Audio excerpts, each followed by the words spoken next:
Selamat datang di Alur Donghua. Sebelum mendengarkan, jangan lupa subscribe, like, komen, dan share ya, biar Mimin tambah semangat. Selamat mendengarkan. Beberapa menit telah berlalu sejak percakapan antara senior Nie dan Xiao Hua berakhir. Tetapi suasana di sana tetap berat, hampir mencekik, terutama bagi orang-orang yang berdiri paling dekat dengan kuil inti naga.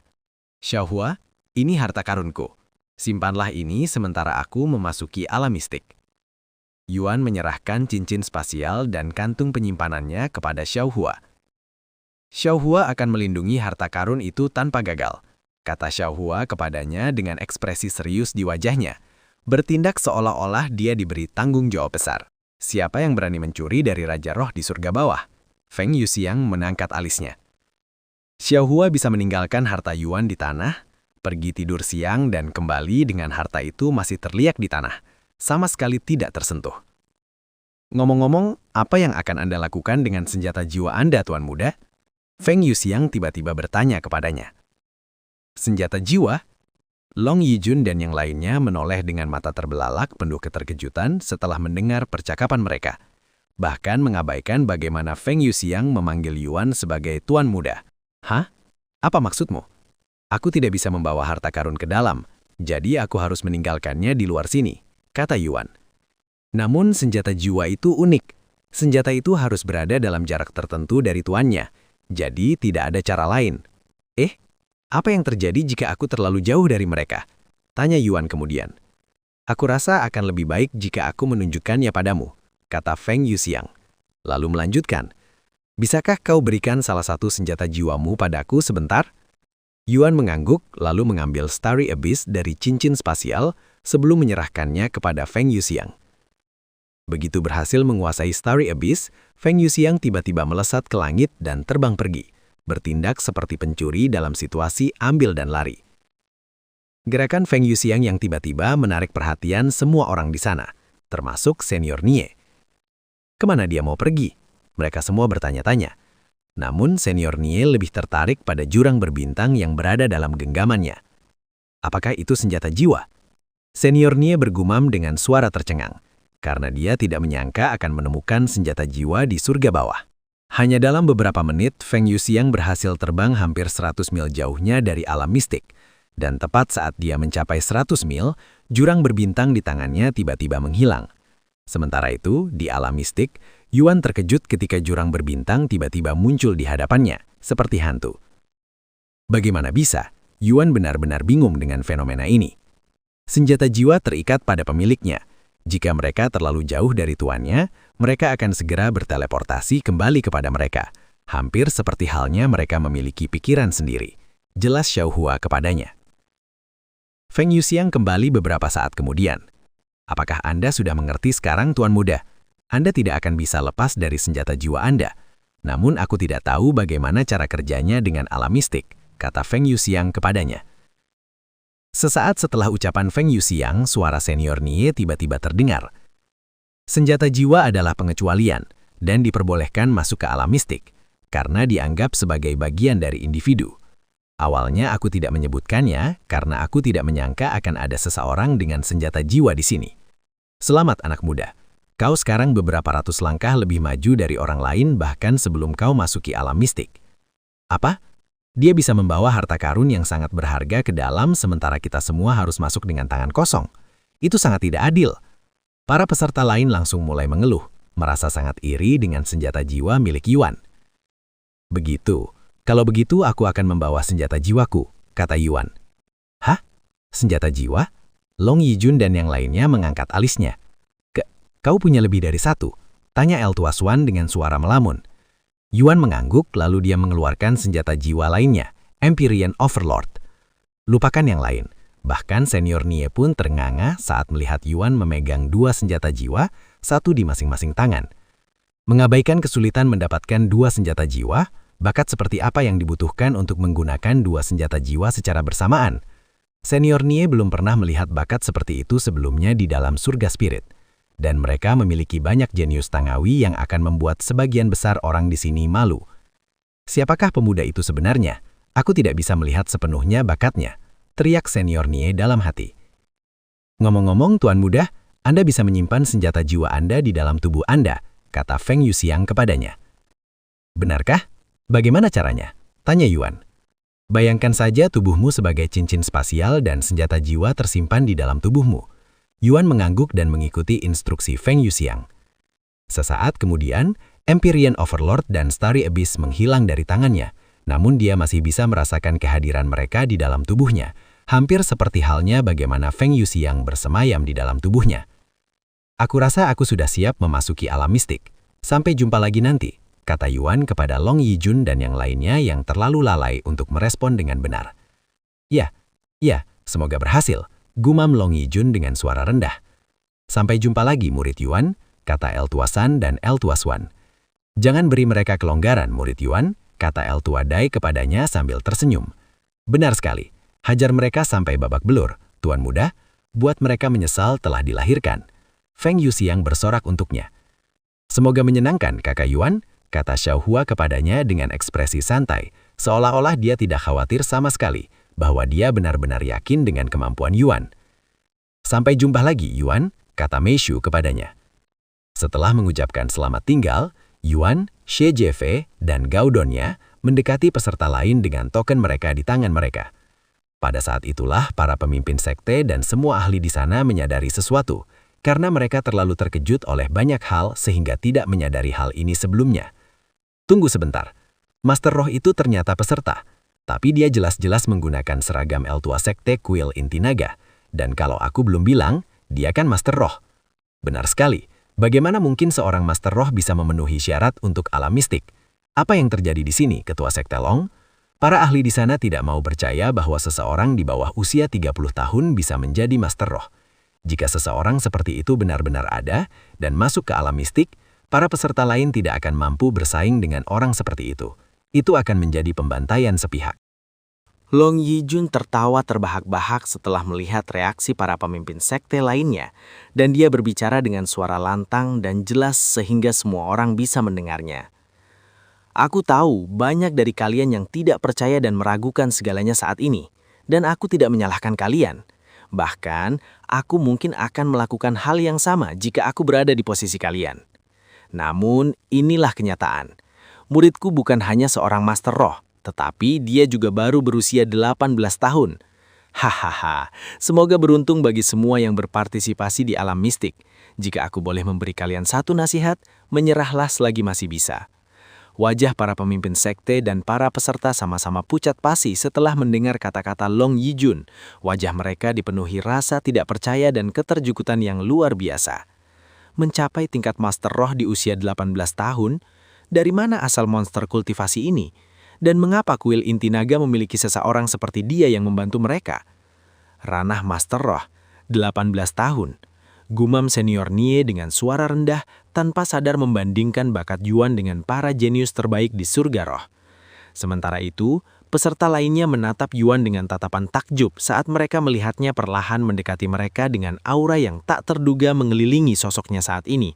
Di mata mereka, Yuan tampak jauh lebih besar daripada beberapa saat yang lalu. Hampir seperti dia tiba-tiba bertambah tinggi beberapa meter, dan mereka merasa seperti semut dibandingkan dengan kehadirannya yang mengagumkan. Dan ketika mereka menyadari bahwa mereka akan bersaing melawan monster kultivasi ini di alam mistik, kepercayaan mereka hancur berkeping-keping seperti kaca di bawah hantaman palu. Mustahil. Ini tidak mungkin. Tidak mungkin kita bisa mengalahkan monster seperti dia. Dia jauh di atas level kita. Para peserta merasa seolah-olah seseorang dari surga atas tiba-tiba memutuskan untuk turun ke surga bawah, hanya untuk mengacaukan mereka dengan memamerkan bakatnya yang luar biasa di alam mistik, tempat hanya bakat yang penting. Bahkan sekte-sekte yang memiliki lebih dari 3 token pun tidak merasa yakin dapat mengalahkan kuil Inti Naga yang hanya memiliki 3 slot. Bahkan, meskipun kuil Inti Naga hanya memiliki 1 slot dan Yuan menempati slot tersebut, mereka tetap tidak akan yakin meskipun memiliki keunggulan jumlah. 2 senjata jiwa dan basis kultivasi Master Roh. Alam mistik akan menarik tahun ini. Senior Nie tersenyum dalam hati sambil pandangannya tetap tertuju pada sosok Yuan. Setelah anggota kuil Inti Naga bergabung dengan peserta lain, Senior Nie berbicara dengan lantang. Aku akan membuka alam mistik dalam 5 menit. Gunakan waktu ini untuk mempersiapkan diri jika kalian belum melakukannya. 5 menit berikutnya terasa seperti keabadian bagi para peserta dan para pemimpin sekte.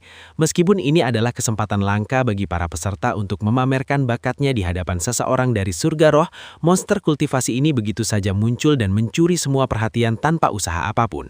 Sementara itu, pemain lebih terkejut oleh usia Yuan karena hal itu memberi mereka sedikit lebih banyak informasi tentang identitas misteriusnya.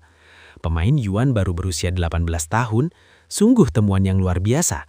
Usianya hampir sama denganku, pikir Wang Xiuying dalam hati, merasa terkejut sekaligus senang.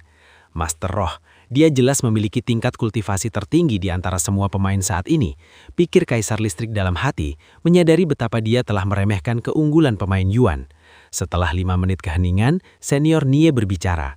Saya lupa menyebutkan satu hal lagi. Begitu kalian masuk ke dalam, setiap sekte akan dipisahkan satu sama lain sehingga kalian tidak akan langsung berkelahi begitu masuk. Setelah kalimatnya selesai, Senior Nie mulai membuat gerakan aneh dengan tangannya sebelum berteriak keras. Buka! Simbol-simbol di setiap sisi gerbang tiba-tiba mulai bersinar keemasan, dan cahaya yang berasal dari alam mistik secara bertahap menjadi semakin terang hingga hampir menyilaukan. Semua peserta menyipitkan mata ke arah cahaya terang ini, dan tanpa mereka sadari mereka sepenuhnya diselimuti oleh cahaya hangat ini. Setelah cahaya meredup, para pemimpin sekte bertoleh ke tempat para peserta berkumpul, dan seperti yang mereka duga, tempat itu benar-benar kosong, seolah-olah semua peserta telah menghilang seperti hantu. Mereka telah berhasil memasuki alam mistik, kata Senior Nie kepada mereka sebelum melambaikan tangannya dan mengambil cermin besar ini dari cincin spasialnya lalu meletakkannya tepat di depan para pemimpin sekte. Dengan cermin pengawasan ini, kita akan dapat melihat peserta di dalam alam mistik, kata Senior Nie. Beberapa saat kemudian, para pemimpin sekte dapat melihat murid-murid mereka sendiri di cermin itu, serta peserta lainnya, hampir seperti mereka sedang menonton film atau sesuatu seperti itu. Namun Senior Nie belum selesai, dan dia mengeluarkan beberapa bola kristal tepatnya 7 yang melayang di udara di sekitarnya. Hubungkan, kata Senior Nie tiba-tiba. Ketujuh bola kristal itu mulai memancarkan cahaya biru yang lembut. Apakah kalian semua bisa melihatnya? Tanya Senior Nie kepada bola-bola kristal seolah-olah sedang berbicara kepada mereka. Ya, saya bisa melihatnya dengan jelas. Terima kasih atas bantuanmu, Atasan Nie. Sebuah suara wanita bergema dari salah satu 7 kristal. Akhirnya dimulai juga ya. Aku penasaran apakah ada talenta menjanjikan tahun ini. Bagaimana menurutmu, Senior Nie? Suara lain bergema dari kristal baru. Memang ada beberapa. Senior Nie mengangguk. Antisipasiku meningkat. Senior Nie kemudian memandang para pemimpin sekte dan penonton lainnya dan berkata, mereka semua adalah El Tehitih sekte dari masing-masing 7 akademi roh, dan mereka akan menyaksikan pertunjukan ini bersama kita. Salam hormat para senior, para pemimpin sekte di sana menyambut para ahli di balik bola kristal. Semoga beruntung untuk semua muridmu, salah satu kristal menjawab, terdengar cukup ramah. Sementara itu, begitu penglihatan mereka pulih, para peserta terkejut mendapati diri mereka telah dipindahkan ke suatu negeri yang tak dikenal. Jadi ini alam mistik. Sue Jie melihat sekelilingnya dengan ekspresi sedikit bingung di wajahnya, menyadari bahwa mereka bukan lagi di tanah terbasin, tapi di padang rumput di tengah entah di mana. Hei, Gao Dongya tiba-tiba berbicara. Ada apa? Sue Jie bertoleh untuk melihat wajah tampannya yang mengerutkan kening. Di mana orang ketiga kita? Tanya Gao Dongya dengan suara serius. Mata Sue Jie terbelalak kaget setelah mendengar perkataannya, dan dia segera melihat sekeliling. Namun, dia hanya bisa melihat Gao Dongya di sana bersamanya. Di mana murid Yuan? Kukira dia seharusnya bersama kita. Kenapa dia terpisah dari kita? Seru Sue Jie. Murid Yuan, apakah kau di sini? Sue Jie mulai meneriakkan namanya sekuat tenaga, berharap dia benar-benar berada di dekat mereka. Namun sayangnya, tidak ada yang menanggapinya. Murid Yuan, Sue Jie tidak mau percaya bahwa mereka telah terpisah dan terus meneriakkan namanya. Hentikan teriakanmu, Nona. Jelas sekali dia terpisah dari kita setelah memasuki alam mistik. Apa yang akan kau lakukan jika kau menarik perhatian yang tidak diinginkan dengan mulutmu yang berisik? Kita tidak memiliki kultivasi untuk melindungi diri kita sendiri saat ini, kata Gao Dongya padanya. Wanita? Cerewet? Sue Jie menatap Gao Dongya dengan ekspresi terkejut, karena ini pertama kalinya dia melihat Gao Dongya begitu banyak bicara. Lagi pula, untuk saat ini kita hanya bisa fokus pada diri sendiri, dan mencarinya nanti ketika kita sudah mampu melindungi diri. Mari kita cari tempat untuk berlatih, kata Gao Dongya. Meskipun dia tidak senang dengan cara Gao Dongya memanggilnya, Xue Jie tidak menemukan kesalahan dalam logikanya dan mengangguk setuju. Sementara Xue Jie dan Gao Dongya mencari tempat aman untuk berlatih di luar alam mistik, Long Yijun dan yang lainnya bingung dengan menghilangnya Yuan. Di mana murid Yuan? Kukira setiap sekte seharusnya diangkut bersama-sama, gumam Tetua Shan dengan suara linglung. Para pemimpin sekte lainnya juga bingung, karena mereka juga mencari Yuan, yang merupakan ancaman nomor 1 bagi mereka saat ini. Di mana Tuan Muda? Aku sama sekali tidak bisa melihatnya di cermin, seru Feng Yuxiang setelah melihat setiap sekte di cermin. Sementara itu, di wajah Xiao Hua terukir kerutan dalam, tampak sangat khawatir, bahkan sedikit marah. Tiba-tiba, Xiao Hua melepaskan basis kultivasi Raja Roh tingkat ketiganya, membuat semua orang di sana ketakutan setengah mati. Kemudian mereka menyaksikan Xiao Hua mengambil pedang besar yang 3 kali lebih besar dari tubuhnya, sebelum terbang ke arah Senior Nien dengan tatapan yang sangat agresif. Senior Nie hampir terkena serangan jantung ketika melihat Xiao Hua terbang ke arahnya dengan pedang besar, dan dia juga mengambil senjatanya sendiri untuk membela diri. Apa yang kau pikir sedang kau lakukan, rekan Tawis? Apakah kau mencoba membuat alam surga marah dengan menimbulkan keributan di surga bawah? Tanya Senior Nie padanya. Apa yang telah terjadi? Siapakah gadis kecil itu? Suara-suara yang keluar dari bola kristal dipenuhi dengan keterkejutan dan kebingungan ketika mereka melihat seorang gadis kecil menyerang Senior Nie. Xiao Hua berhenti beberapa meter dari Senior Nie sebelum mengarahkan pedang besarnya ke arahnya dan berbicara dengan suara serius. Apa yang kau lakukan pada kakak Yuan? Jika kau berbohong, aku akan menebasmu. Yuan, apakah kau membicarakan pemuda berbakat bertopeng hitam itu? Aku tidak ada hubungannya dengan menghilangnya dia, dan aku sama bingungnya denganmu. Lagi pula, aku hanya memiliki kuasa untuk membuka dan menutup alam mistik, tidak lebih. Begitu mereka memasuki alam mistik, aku tidak punya kendali, kata Senior Nie. Tenangkan dirimu dan singkirkan pedangmu sebelum kau membuat langit murka, kata Senior Nie. Xiao Hua tidak segera menyimpan pedangnya dan menatap Senior Nie dalam diam. Beberapa saat kemudian, Xiao Hua menurunkan pedang itu, memegang benda besar itu seolah-olah seringan ranting. Senior Nie melirik pedang yang ada di tangan Xiao Hua, dan jantungnya berdebar kencang ketika menyadari kualitasnya. Harta karun tingkat mitos, serunya dalam hati. Harta karun tingkat mitos berada 2 tingkat di atas tingkat ilahi, dan hampir tidak ada bahkan di surga roh. Gadis kecil ini jelas berasal dari alam yang jauh lebih tinggi dari surga roh. Aku tidak bisa menyinggungnya apapun yang terjadi. Senior Nie berdehem sebelum berbicara. Aku tahu kau khawatir tentang hilangnya pemuda itu, tapi percayalah, kau tidak perlu khawatir. Alam mistik bukanlah tempat yang jahat. Bahkan sebaliknya, tempat di mana orang bisa masuk dan berlatih, dan belum pernah ada yang meninggal di sana.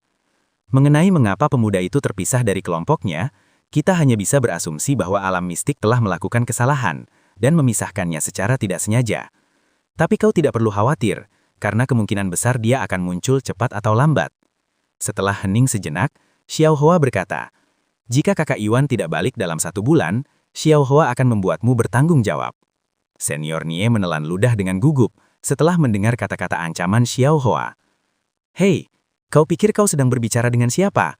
Itu Senior Nie dari... Saya mengerti. Senior Nie menyela salah satu suara yang keluar dari bola kristal, dan dia melanjutkan. Saya akan bertanggung jawab penuh jika pemuda itu tidak kembali. Xiao Hua mengangguk sebelum kembali ke sisi kuil inti langit dan bertindak seakan-akan tidak ada yang terjadi, membuat semua orang di sana tercengang. Siapakah gadis kecil tadi? Tanya salah satu suara dari bola kristal setelahnya. Aku tidak tahu, namun dia adalah Raja Roh tingkat ketiga dengan harta karun tingkat mitos, jelas Senior Nie kepada mereka. Apa? Di atas surga roh? Apa yang dilakukan seorang seperti itu di surga bawah? Suara-suara itu mengungkapkan keterkejutan dan ketidakpercayaan mereka.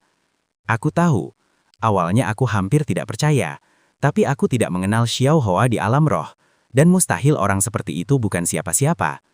Senior Nie berdehem, lalu melanjutkan. Adapun pemuda itu, aku hanya bisa berharap dia kembali, atau nyawaku akan dalam bahaya. Bola-bola kristal itu tetap diam. Tak satu pun dari mereka yang menghayalkan bahwa situasi seperti itu mungkin terjadi, bahwa nyawa seorang Raja Roh bisa berada dalam bahaya, di surga bawah tempat para Tuan Roh tidak ada, apalagi seorang Raja Roh. Kau terlalu khawatir, Xiao Hua. Tuan muda akan baik-baik saja meskipun langit runtuh menimpanya, kata Feng Yuxiang padanya setelah ia kembali. Xiao Hua tidak mengatakan apa-apa, hanya mengangguk, masih dengan sedikit kerutan di wajahnya. Sementara itu di dalam alam mistik, setelah membuka matanya, Yuan mendapati dirinya dikelilingi oleh pohon dan daun kering. Di mana aku? Apa yang terjadi pada dua orang lainnya? Yuan mengangkat alisnya, dengan ekspresi bingung di wajahnya. Murid Shui? Murid Gaodong ya? Apakah kedua berada di sini? Yuan meneriakkan nama mereka, tapi sayangnya tidak ada respons, seakan-akan hanya dia sendiri yang ada di sana. Setelah berdiri beberapa saat, Yuan tiba-tiba menoleh ke arah tertentu, karena ia mendengar bisikan samar datang dari arah tersebut. Datang. Di sini. Siapa di sana? Yuan berseru menanggapi suara itu. Namun suara itu terus memanggilnya. Datang. Datang. Di sini. Yuan menelan ludah dengan gugup. Meskipun suara itu terdengar menyeramkan, dia tidak merasakan niat jahat sedikit pun darinya. Setelah berpikir sejenak, Yuan memutuskan untuk mengikuti suara itu. Di sini. Kemarilah. Suara itu terus memanggil Yuan, volumenya semakin meningkat semakin lama dia mengikuti suara itu. Sembari Yuan tanpa sadar mengikuti suara itu, dia memeriksa tubuhnya sendiri. Kultivasi. Murid roh tingkat pertama. Warisan. Tidak ada. Garis keturunan. Tidak ada. Fisik. Fisik pemurnian surga. Kekuatan fisik 1344. Kekuatan mental 375. Kekuatan jiwa 1310. Pertahanan fisik 110. Pertahanan mental 1221. Kultivasinya telah terhapus seperti yang mereka katakan, dan dia hanya berada di tingkat pertama murid roh. Namun, entah kenapa, dia tidak merasa selemah seperti saat berada di level yang sama sebelumnya. Mungkin itu karena senjata jiwa di tubuhnya, tetapi dia merasa cukup percaya diri dengan kekuatannya sendiri meskipun tingkat kultivasinya rendah. Adapun teknik-tekniknya, semuanya tetap tidak berubah. Namun jika dia ingin menggunakannya, dia perlu meningkatkan chi-nya, karena dia tidak akan mampu menggunakan sebagian besar tekniknya dengan tingkat kultivasinya saat ini. Setengah jam kemudian, Yuan tiba-tiba berhenti berjalan ketika menyadari bahwa suara itu tidak lagi memanggilnya. Dia melihat sekeliling, dan mengejutkannya, dia bisa melihat sebuah kuil kuno di kejauhan dari tempat dia berdiri. Apakah ini tempat yang suara itu ingin aku datangi? Gumam Yuan pada dirinya sendiri saat dia mendekati kuil yang berjarak sekitar setengah mil. Saat Yuan mendekati kuil, dia menyadari betapa kumahnya tempat itu, seolah-olah sudah berdiri selama puluhan ribu tahun. Beberapa menit kemudian, Yuan berdiri tepat di depan tangga yang menuju ke kuil dengan ekspresi berpikir di wajahnya. Apakah suara itu milik orang tanpa wajah itu? Mengapa suara itu memanggilku? Pikirnya dalam hati. Setelah berdiri di sana beberapa saat, Yuan memutuskan untuk menaiki tangga dan memasuki kuil, karena dia tidak akan mendapatkan jawaban apapun tanpa mendekati sumbernya. Terdapat tepat 100 anak tangga di tangga menuju kuil tersebut, dan setelah sampai di puncaknya, Yuan dapat melihat bagian dalam kuil itu melalui pintu yang kosong. Setelah menarik nafas dalam, Yuan memasuki kuil. Di dalam kuil, terdapat ruangan panjang dan kosong, kecuali sebuah lempengan batu setinggi 10 meter di ujung ruangan tersebut yang memiliki sudut-sudut halus dan kata-kata yang terukir dengan rapi. Tampaknya sangat bersih secara keseluruhan, hampir seperti baru dibangun, berbeda dengan bagian kuil lainnya yang kuno dan hampir runtuh. Terlebih lagi, bahkan tidak ada setitik debu pun di atas lempengan marmer ini, seolah-olah seseorang baru saja membersihkannya. Yuan memiringkan kepalanya untuk melihat kata-kata yang terukir di lempengan batu tersebut. Tetapi sayangnya, dia tidak dapat memahami bahasanya. Namun, meskipun tidak mengerti apapun, Yuan tetap merasakan kaguman dan dominasi dari cara kata-kata itu diukir di lempengan batu tersebut, karena setiap barisnya dipenuhi dengan ketelitian dan kepercayaan diri. Apa perasaan ini yang kurasakan dari kata-kata ini? Entah kenapa rasanya begitu familiar. Yuan mengesap kata-kata di lempengan batu itu dengan jarinya, merasa sedikit nostalgia, seolah-olah dia pernah melihat kata-kata ini sebelumnya. Namun, apa yang terjadi dengan suara itu? Yuan lalu melihat sekeliling sambil berbicara dengan suara lantang. Mengapa ia memanggilku ke tempat ini? Aku di sini seperti yang kau inginkan. Katakan sesuatu. Apa saja. Namun tidak ada tanggapan. Yuan menggaruk-garuk kepalanya, tidak yakin apa yang harus dia lakukan sekarang. Baiklah, aku harus mengikuti instruksi ketua sekte dan segera meningkatkan basis kultivasiku sebelum menjelajahi alam mistik. Sebelum memasuki alam mistik, Long Yijun memberi mereka beberapa nasihat, dan salah satunya adalah untuk mulai berkultivasi sesegera mungkin, agar mereka memiliki kemampuan untuk melindungi diri sendiri. Yuan kemudian duduk tepat di depan lempengan batu tersebut dan menarik nafas dalam sebelum mulai berlatih. Karena gelar Anda sebagai pahlawan kota Pang, kecepatan kultivasi meningkat sebesar 10%. Karena tubuh Anda yang tak bernoda, kecepatan kultivasi meningkat sebesar 100%. Berkat nama 9 simbol naga, kecepatan kultivasi Anda meningkat sebesar 1000%. Efek lingkungan telah meningkatkan kecepatan kultivasi Anda sebesar 400%. Apa? 400%? Tempat ini hampir seperti puncak naga yang mencapai 500%. Yuan terkejut dengan jumlah yang sangat besar ini. Apakah ini karena energi spiritual yang sangat besar di alam mistik, atau karena tempat ini istimewa? Dia mengingat Long Yijun pernah menyebutkan bahwa alam mistik memiliki energi spiritual yang melimpah, tetapi dia tidak menyangka akan sebanyak ini.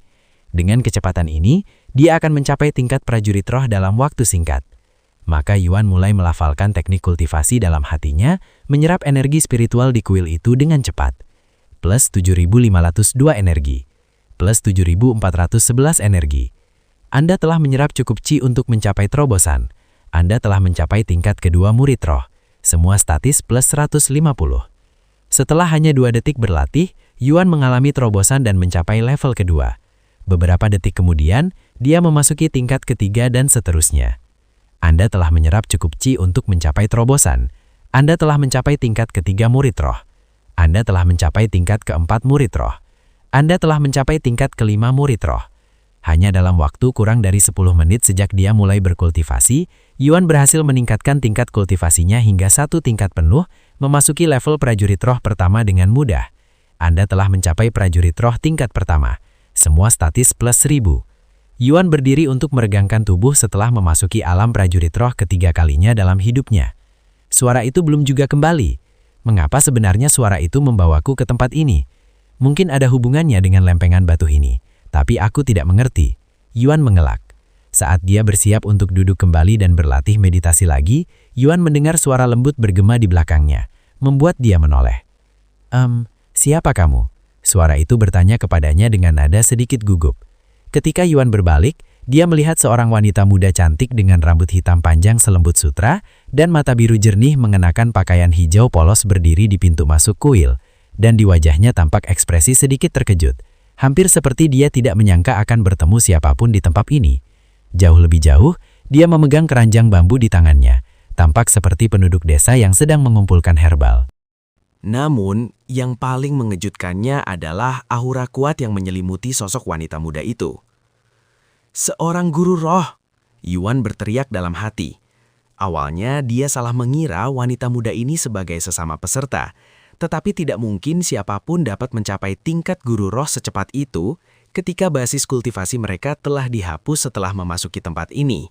Jadi hanya ada satu penjelasan untuk ini. Wanita muda ini adalah penduduk asli alam mistik.